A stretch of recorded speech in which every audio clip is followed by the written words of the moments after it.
Hey everybody, welcome to Breeze Toys. This is my Toy Talk Live. Give me just a couple seconds to share the link real quick and get situated, and then we'll get started. Wrong one. Excuse me. It's been quite a day for me today. So, been putting this off, and I do apologize for that. But here I am. So let me go ahead and share to the social medias real quick.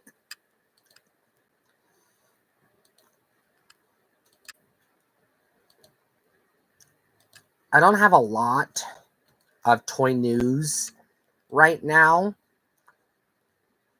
but I got a couple of stories that I think are pretty interesting.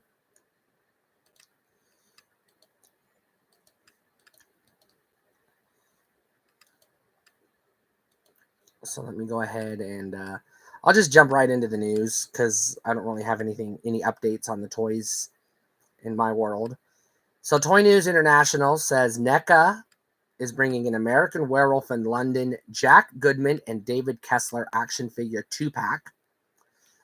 It will be retail $69.99, 7-inch scale, made of plastic, based on the movie, highly detailed, fully articulated. 3 head sculpts, alternate jacket, alternate arms, David figure, 2 head sculpts, and backpack. So, yeah, they're really digging into the horror catalog here. This was one of the most, I would say, iconic werewolf movies of the 1980s. So that's an interesting 2-pack for those who have the extra $70 to blow. This one is coming from Action Figure Insider, but I saw it on other websites. But basically, and I saw it all over Twitter, Marvel and McFarlane Toys collaborate to release all new Marvel collection. Todd McFarlane's iconic Marvel artwork will be brought to life in a collection of posed figures available in both 1/10 and 1/6 scales. Excuse me.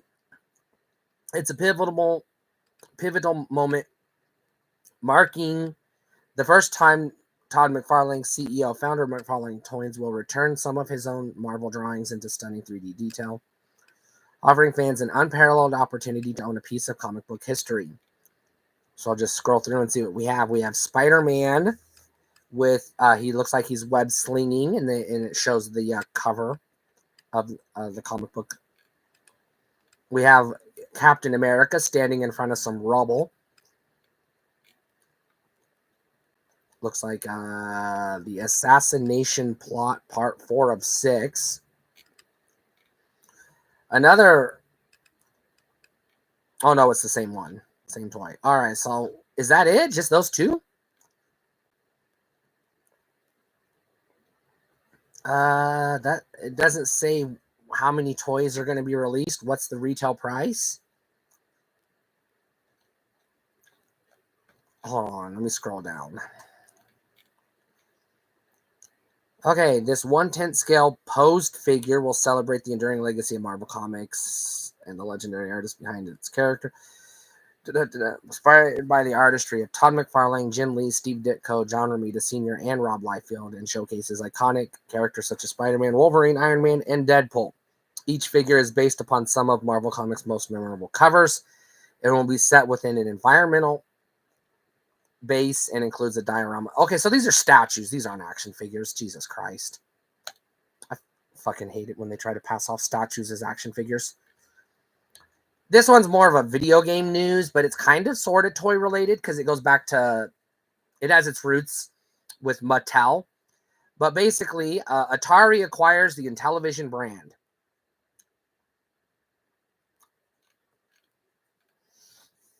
All right, Atari, quote, one of the world's iconic consumer brands and interactive entertainment producers, according to the article, actionfigureinsider.com, announced today it has purchased the Intellivision brand and certain games from Intellivision Entertainment LLC.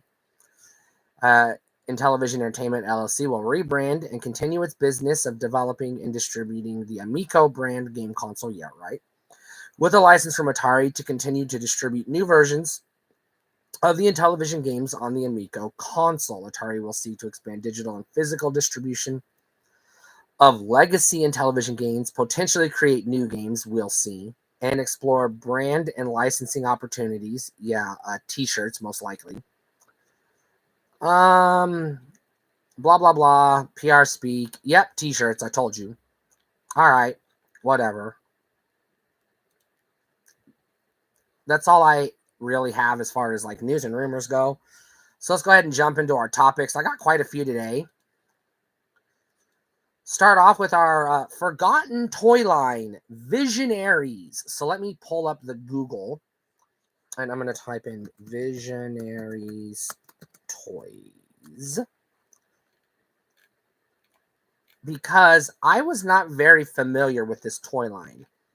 So, and I forgot to add wiki. All right, here we go. Visionaries, Knights of the Magical Light. According to Wikipedia, it is a science fantasy media franchise that consisted of a short-lived toy line of action figures, which is why it's a forgotten toy line, and vehicles produced by Hasbro, and an animated series by Sunbow Productions that ran for one season of a whole 13 episodes. Star Comics also published bi-monthly comic books that lasted 6 issues. So a very short-lived property. It looks like there's not very many figures in the line. It looks like we have 1, 2, 3, 4, 5, 6, 7 heroes. 1, 2, 3, 4, 5, 6, 7 villains. Some side characters.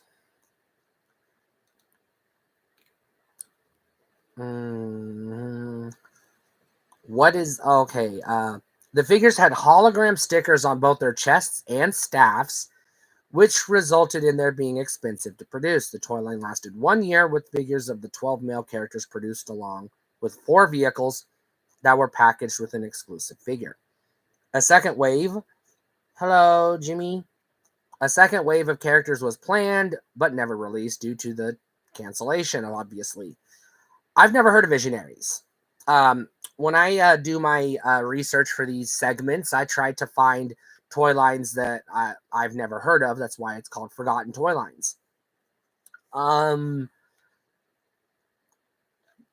Just doing a cursory glance on the old eBay, let's find out what these Visionaries action figures are going for and what do they look like. So let's see if I can go. Visionaries action figures. Let's just get an idea of what they go for.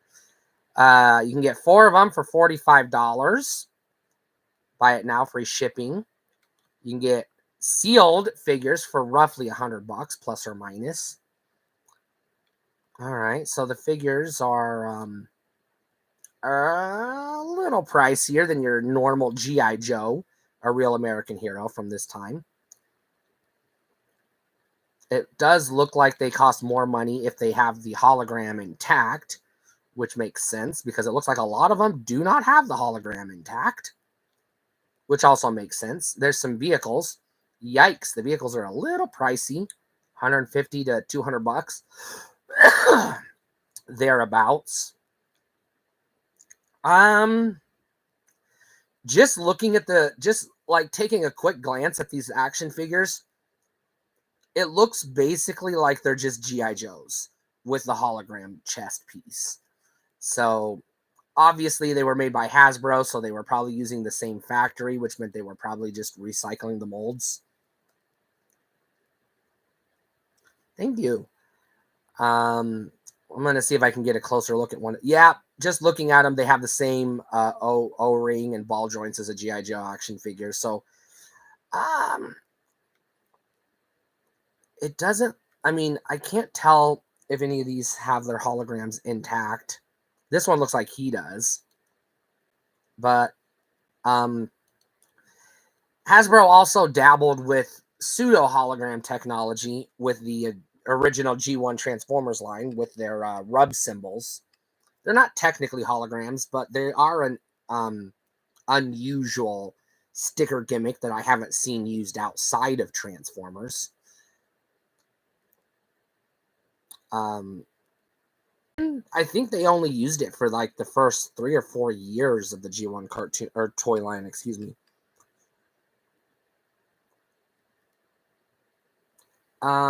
So as far as Visionaries go, yeah, it's out there. If you remember this toy line, I'd like to know more about it. Do you have any figures? Did you watch the cartoon? Was it any good? If it only lasted 13 episodes. Can't really say, can't judge the quality of a cartoon in the 80s, a toy-based cartoon in the 80s for not living long, because there were so many of them. There was just market saturation back then. So it's possible they just didn't, couldn't get eyeballs for whatever reason. Maybe it was the wrong time slot, or maybe it was up against a more popular show on a different network. Who knows? It looks like 1987, that would have been the year before I started getting into Transformers, because I was only born in 82.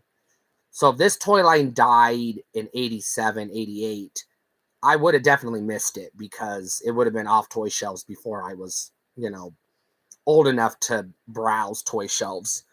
So this is definitely one I've never heard of. But yeah, I think it looks interesting. I don't really have that kind of money to buy any of these, and I don't really have any interest in buying what, even though they're made by Hasbro, what amounts to knockoff G.I. Joes, essentially. I'll just stick to the regular G.I. Joes. So my first topic, and I don't know how much mileage I'm going to get out of this, but the question I am asking is, are there too many Lego sets? And I don't mean like they've been making Legos since what, the 40s or something like that. I mean like, is there too much variety in the product line year after year? Because when I go to Walmart or Target or even Fred Meyer,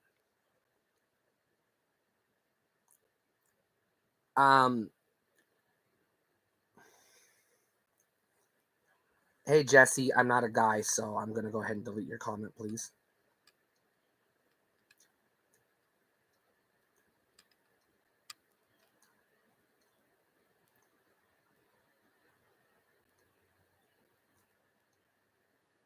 Okay, well, it's not letting me, so let's see if I can do it on here.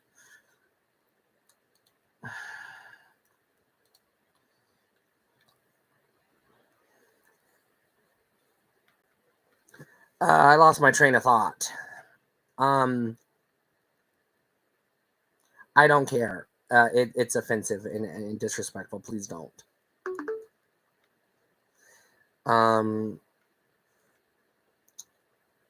Legos. When I go to the toy stores, department stores, they don't just have a Lego aisle. They have 2 Lego aisles. On the main aisle, you have on the one side, you have the your standard Lego sets, Lego City, Lego Creator, stuff like that. And then Lego Friends, basically the Lego properties that Lego company themselves own. And then on the other side, you have a whole aisle of licensed Lego stuff. Marvel, Harry Potter, Star Wars, Minecraft, Super Mario Brothers, and everything else. And then you go around the corner and you have a whole nother double aisle with premium Legos, where you have like the big expensive $150 sets that look like, fucking Lamborghinis, and, Lego sets of like Big Ben and shit like that. And it's just, I'm just curious, like, God, who's buying all that stuff? Like, I can not just set aside how expensive Lego sets are. Like, let's assume hypothetically you buy one Lego set, I don't know, every pay period. So that's 2 a month. I just can't fathom how can there be that big of a market for like all of those different toys, like all those different Lego sets, like, City and Creator and Star Wars and everything else. And it's like, who's buying all that stuff? It seems like there's just way too much variety. Now, when I was a kid, there was some.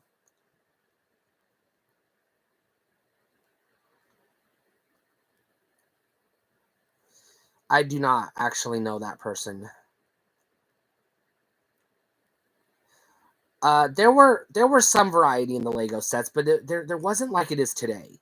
There was like Lego Space and Lego City and stuff like that, and they had like the fantasy theme, the medieval theme stuff. But it was like, they had like one or two sets in each setting, like every, I don't know, quarter, I guess, or every toy refresh.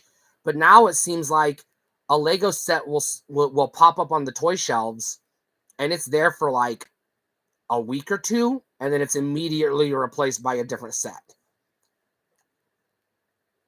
Which is, again, it's like how if you're, let's say you're a collector, how do you have time to track down all the ones you want? Like when I go shopping for Lego sets, the very first thing I do is look at the price tags. So I whittle it down to $15 and below because I'm not spending $20 or more on a Lego set. So that's the very first thing I do. And then I try to browse, I try to look for sets where not so much the whatever the set is something I'm going to build, because I don't build any. I never follow the instructions and build whatever comes in the set. I just buy the sets for the pieces. Because I just open the box, I just rip open the box and then dump the pieces into my Lego bucket. I don't even I throw away the instructions. I don't even bother. Because the pieces are going to get lost anyways, and I'm just looking for cool, interesting pieces that I can design things myself, because that's the whole point of Lego. I'm not against Lego. I think they're fun. I have a whole bucket of Legos somewhere. I haven't been able to find it since I moved, but it'll turn up eventually. But I just kind of wonder, like, do they sell enough of each individual set? I know somebody mentioned scalpers, but again, the scalpers wouldn't be doing it if somebody wasn't buying them from them. So still, somebody has to be buying those sets. Or is it scalpers are buying the sets and then auctioning off the individual bricks on eBay or Brick Finder or whatever website people use to buy Legos, I guess. I don't know. That's my question. I know kids, nieces and nephews, etc., who build Legos, but they're not. I don't know anyone except for maybe one friend who would consider themselves a Lego collector. And it seems to me like when my sister, when she was buying Legos, she wasn't she didn't take her kids to the Lego aisle to pick out a set of blocks. She was just buying like the biggest box she could. It didn't matter what the set was, so they could get the most bricks, the most variety of pieces. That's the only thing that makes sense to me, just because, like, I know the vast majority of Lego sets, because I've bought several Lego sets. The vast majority of them are basically the same pieces over and over again. You get a few specialty pieces that are unique to that set. But the reason why I like to buy City and Creator sets, I don't like to buy the licensed sets at all, because those pieces are too specific. They, like the Spider-Man set has the Spider-Man logo on like half the bricks you buy, and I don't want Spider-Man logos on, something I'm building that isn't Spider-Man related. So I like to buy Lego City and Lego Creator, and occasionally a Minecraft set, because I like the fantasy theme, and Minecraft is the closest I can get to fantasy theme without dabbling in Harry Potter. And as a trans person, I'm not giving money to the demon dressed up like a woman who created Harry Potter. at this point in my life. So I'm not buying Harry Potter Lego sets, and there are no medieval or fantasy or Camelot themed Lego sets currently. So the best I can do is Minecraft, which is fine. They don't have dragons or knights or anything, but you can get, Alex with a sword, and you can get like skeletons and zombies and stuff. So it's as close as I'm gonna get. But like when it comes to going back to why I buy Creator and Lego City, because I'm looking for joints. I'm looking for gears. I'm looking for wheels.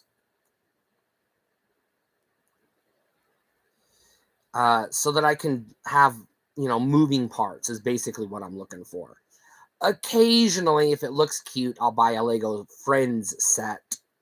And not Friends, the sitcom, but the Lego Friends brand. Because I'm not shelling out $100 for a Lego set. That just to get a mini figure of Chandler. I ain't doing that. I don't have that kind of money, and I don't have that kind of interest in Lego stuff. So I'm going to go ahead and say, yes, there is too much Lego stuff on the market, but at the same time, somebody's buying it. So maybe it's a good thing, I guess. Maybe, God, if there was a whole aisle of nothing but Transformers, as many different brand toy lines as Hasbro has going concurrently with Transformers, I'd be in hog heaven. Because they always have like 4 toy lines running concurrently. But they got this itty bitty little shelf that they're trying to cram everything in, and it's like that's not enough space. So how do you fit everything on the shelf? It's very frustrating.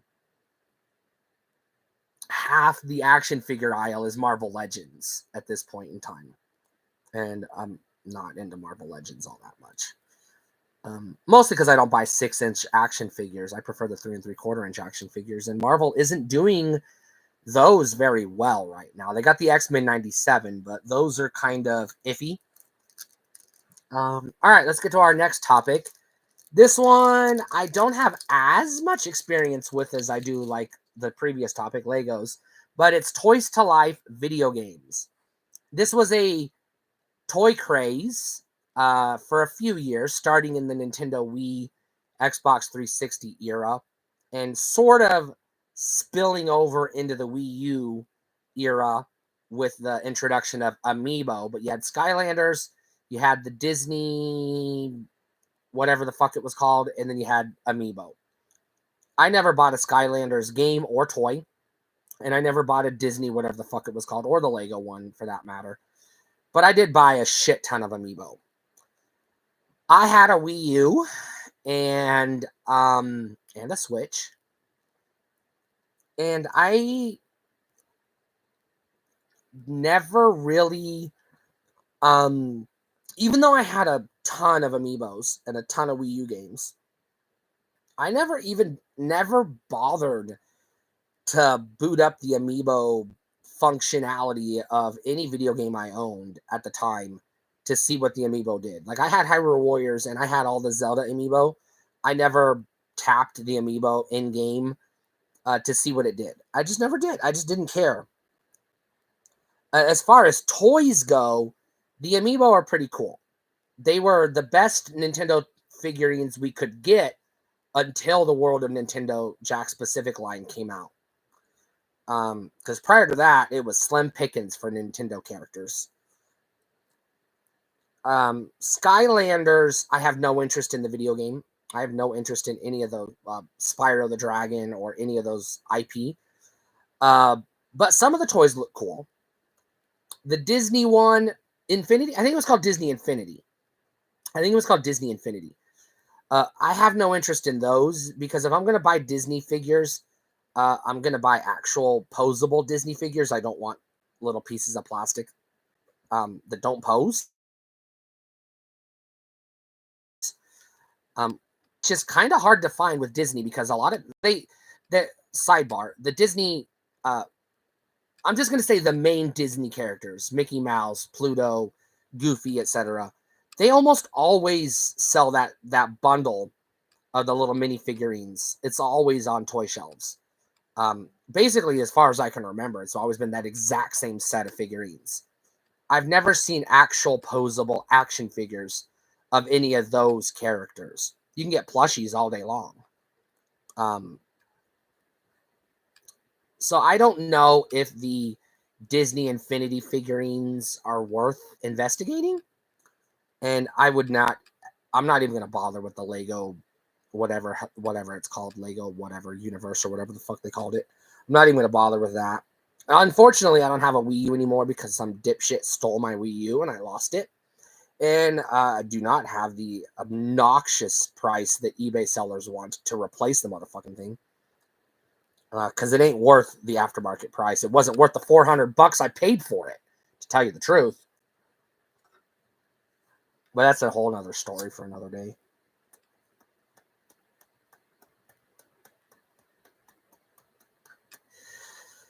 As a toy collector, my interest in these Skylanders and knockoffs was passive at best. It was like, okay, they look like neat little toys, little figurines. But the video games that they were supposed to interact with never interested me in the slightest.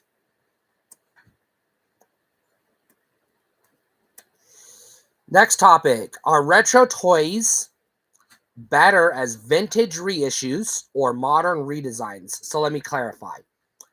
You have let's take we'll put Transformers aside for a second because that's way complicated. Let's look at Ninja Turtles. Ninja Turtles has consistently had a modern toy line accompanying the current whatever iteration of the cartoon and comic book is pretty much since the beginning of the Ninja Turtles franchise. It basically gets a reset every few years. So you always have the modern toys. And so within that, sometimes you'll get a toy that's a specific throwback to a retro toy. The one, it'll be a modern articulation, modern sculpt, but it'll be designed to be reminiscent of an original toy. And I'm not talking like Super 7 Ultimates or NECA or anything like that. I'm just talking about the toy companies themselves. Alternatively, and using Ninja Turtles as an example, sometimes they just dig out the molds for the old vintage toys that they made back in '88 or whatever, and then just, manufacture a whole new wave of those, put them in vintage style packaging, and ship them to stores. Another example would be with Masters of the Universe. They have the retro play or retro play modern design or modern articulation or something like that. Then they've got Origins, and then they've got the Netflix series, and all they've got like, what is it? I want to say Masterverse or something like that. They got a lot of fucking toy lines going on right now. But they also do occasionally reissue the original vintage toys. They haven't in a while. Transformers was doing this through Walmart for a few years, very selectively picking specific toys to reissue. And then all of a sudden, towards the end of the Walmart reissue line, they stopped reissuing the original G1 toys and started selling new War for Cybertron style modern toys in the G1 Walmart reissue packaging, which I thought was scummy. Because I bought a Snapdragon because it was in vintage G1 style packaging, and I thought it was an original G1 Snapdragon, and it wasn't. And that kind of pissed me off because it was like that. I felt like that was false advertising. Hello. And I thought that was pretty scummy because it was like, up to that point, every toy they had released in the line had been an authentic original reproduction of a G1 toy. I don't have an answer to this question, to tell you the truth. There are times where I do want the reissue. Usually it's because the vintage toy is too expensive to get it in the box. And usually when it's one of those toys like Soundwave, for an example, that it's easy to break and easy to lose all the pieces. In that case, I'm okay with buying a reissue because I know that's the only way I'm going to get one with all the pieces that's in good shape, without spending a fortune. However, also with Transformers, I really do like some of the modern retoolings of some of the vintage style toys. Like, for example, well, not so much the uh, Masterpiece, because those are like high-end collectibles. That's a whole separate thing. That's not what I'm talking about here. But like the War for Cybertron or the um, Titans Returns toy lines. Both of those took original G1 toys, the classic mold, classic vehicle, classic robot mode, and retooled it to a modern toy design. There are other toy lines that do that, but I thought that was pretty good. Yeah, it kind of was. Kind of was a bait and switch. You're absolutely right. And that was very frustrating to me because I would, if it had been packaged as a War for Cybertron Snapdragon, I would have been fine with it. But because it was in G1 style packaging, it made me angry because I didn't get the toy that I thought I was getting. Compared to an original G1 Snapdragon, which I did have as a collector back in the day, yeah, it is a technically better toy. Slightly better articulation, better materials, not going to break as easy. But it was still false advertising, and it really pissed me off. So I think for me personally, I take it on a case-by-case basis. I did shell out the outrageous price one year when I was working at the TV station and still made good money to get an original G1 Skyhammer, because that's a toy I had as a kid. And I kind of regret what I paid for it, because Skyhammer has the notorious gold plastic syndrome, and he has a lot of gold pieces that break, and they don't just snap, they turn to dust. They literally crumble to dust. And for some inexplicable reason, Hasbro, Takara, Tommy, none of the companies involved in the Transformers toys have ever reissued a single toy that was plagued with the gold plastic syndrome back in the day. None of them have ever been retooled, redesigned to be, like a modern toy without the gold plastic. So that's very frustrating, because that's a toy that goes up in price astronomically year after year. It just keeps going up, because every time somebody buys one that is in good condition, it doesn't take long before they break it, and now we have even one less toy in good condition to go around. By the way, there's an Aerial Bot from the G2 toy line that the figure itself just turns to dust as soon as you transform it, so don't even bother buying the G2 version of that Aerial Bot. I've bought it 3 times, and I basically bought a pile of dust 3 different times. It's ridiculous how shitty designed that toy was. Your best bet, if you have to have that version of the character, and I can't remember which Aerial Bot it is, but if you have to have it, pay the outrageous price to get it in the package and keep it in the goddamn package.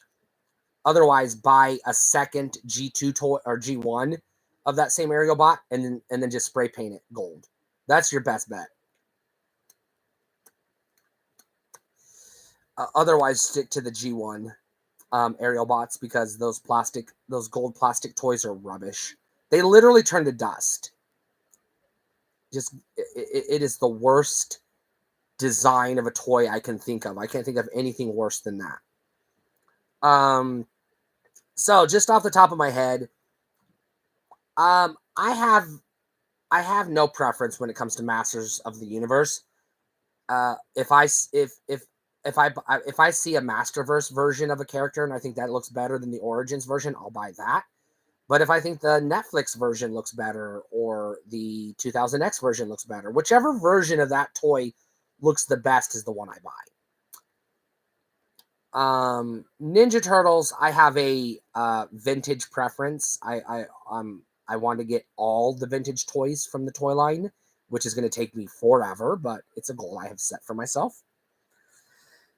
But I'm okay dabbling in modern toys. I loved the rise of TMNT toy line. I think the Nickelodeon toy line was okay. The 2003 toy line was not great. And I'm not a fan of Mayhem, Mutant Mayhem. I think the toys look like shit. I think the cartoon looks like shit. So I have no interest in Mutant Mayhem. Except maybe that sewer lair, because ideally I'd like to get every iteration of the sewer lair that they manufacture, because I love the sewer lair. It's the coolest playset next to the Technodrome. Yeah, I know there's stuff like Castle Grayskull and the Ghostbusters Firehouse. No, the sewer lair was the coolest playset. I don't care what anybody says. And don't even bring up the flag. There's not one person on this planet whose parents didn't make $100,000 in 1986 who owned a flag. You've never seen one in real life. I've never seen one in real life. Nobody has. That is more or less a myth. Yes, it was a real toy, but it's basically a myth at this point. You'll never see one. You'll never come across one. Definitely not in the box, and certainly not with all the pieces. You might find bits and pieces of it on eBay here or there, but they want outrageous prices for that too. So yeah, I'm talking about an action figure playset like kids had access to, like regular normal kids had access to. That would be the sewer lair, or maybe Castle Grayskull. Nobody had the USS flag except for rich kids. It was like a 3DO. It's like when you're talking about when you're talking about video game consoles of the 90s, you don't even bother talking about the 3DO. You talk about the Super Nintendo, the Sega Genesis, PS1, N64. Maybe you bring up the Sega CD or the Saturn, but you never talk about the 3DO. Nobody does. It's the same thing. It's like, yeah, nobody had it.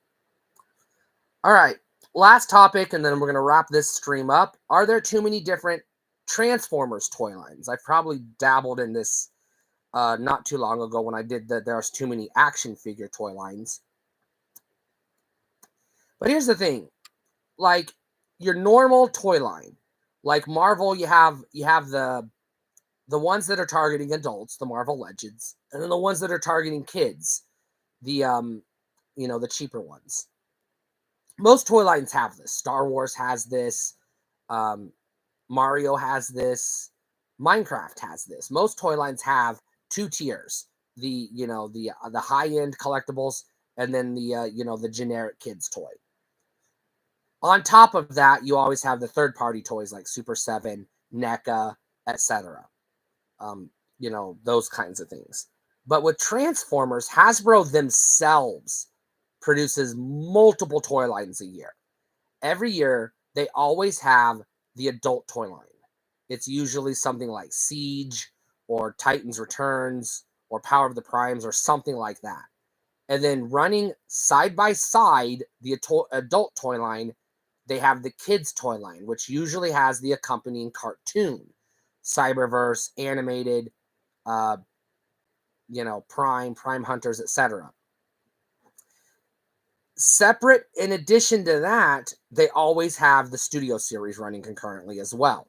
This is where they usually release toys from the movies, including the animated film 1986 and the Michael Bay films in that live action series, Bumblebee, Rise of the Beasts, Dark of the Moon, whatever. Separate, in addition to that, they always have their legacy toy line, which is a hodgepodge of random characters from past toy lines. Used to be called Universe. For a while, it was called Generations, and today it's called Legacy. But they've always pretty consistently had that 4 toy line structure, in addition to the Play School toy line, and the Masterpiece toy line. And then separate from that, you have third-party companies that make their own toys, you know, like Jada Toys or Super 7 Ultimates, etc. I would argue that, yes, there's too many Transformers toy lines, because I didn't even mention Authentics. I didn't even bring it up. So if you're a kid, let's say you're an 8-year-old kid, boy, girl, non-binary, gender fluid, whatever, I don't care, and you're watching Transformers on, I don't know, Netflix, or where does it air on TV? Cartoon Network or wherever. You're watching the cartoon, or you went to the theater last summer and you watched the Transformer movie, and you want an Optimus Prime action figure. Great. Nothing wrong with that. Which one do you get? Do you get the Masterpiece? Do you get the War for Cybertron? Do you get the Cyberverse? Do you get the Universe? Do you get the Generations? Do you get the Authentics? Which you have too many choices for just something as simple as an Optimus Prime. And then the main toys: Optimus Prime, Soundwave, Shockwave, Bumblebee, Ironhide, Starscream, Megatron. They get like new toys every 3 months across the board. Like every year, there's at least 6 new Bumblebee toys every year. There's at least 6 new Megatrons every year. That's ridiculous. It used to be you got 1 Megatron, 1 Optimus Prime, 1 Bumblebee per toy line, and then maybe you got like an upgraded one, like a Power Master or a Laser Rod or something like that, or Megatron upgrades to Galvatron or something like that. But now it's like you have too many choices. And a lot of times it's the same toy. You know, the War for Cybertron Siege Megatron is basically the same toy as the Cyberverse Megatron. There's not enough of a difference between one to the other to really, one, justify owning both, which complicates it.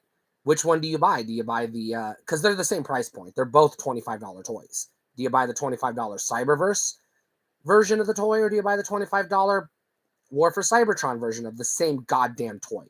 Minor modifications. Like, I think the War for Cybertron one has like the battle damage and the Cyberverse one doesn't, but it's basically the same fucking toy. How many goddamn times do we need to reissue the original G1 Optimus Prime? How many times do they have to retool it? Yeah, we've got the one where he has the fist that you can remove and replace with the axe, the chest that opens up with the little matrix of leadership. We've got the cartoon accurate toy. We've got like 17 different versions of it. There's too many. There's too many Transformers on the market. It gives me a headache. And I love Transformers. You know, I really do. I have over 300 Transformers action figures in my collection right now. But I don't have very many duplicates. I have a very strict 1 figure per character rule and a handful of exceptions. Obviously, Bumblebee, Optimus Prime, Megatron, those are exceptions. But even my exceptions are still, I want one that's different.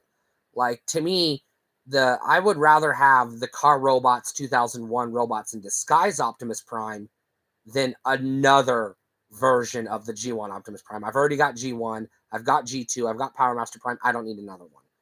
Maybe someday I'll get the Masterpiece Prime, but that's it. I don't need 17 versions of the same fucking toy. Anyways, that's my show. Thanks for watching. Stay cool.